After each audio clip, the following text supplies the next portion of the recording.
Hi there, this is Andrea Mowry of Drea Renee Knits, and today I'll be showing you how to add a new color into a project that has an I-cord edge treatment without disturbing your I-cord. And so to do that, we are going to simply slip our I-cord edges over to our other needle.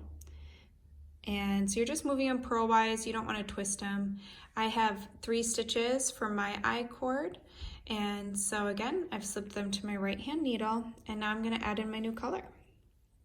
To do that, I simply take the tail of my new color and I place it between my 2 needle tips so that it is between my working stitches and my I-cord stitches, hanging to the front with the ball side hanging to the back of my work. And I just replace those I-cord stitches to my left hand needle. Same way I took them off so that again the stitches aren't getting twisted, and that's it. Now when I go to knit my I-cord, I am pulling my new color from the same place I would have pulled my current color.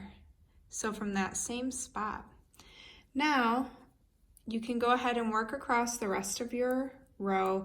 I'm going to just show you how you would change back to a color that is already currently attached to your work.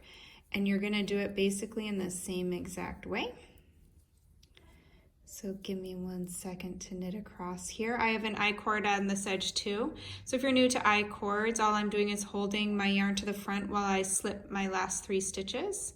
And that action, when you then go to knit those stitches with your yarn from over here, is going to curl those stitches in on themselves to create this nice little knit tube. Makes for a really nice edge treatment. All right, I'm going to work across this side.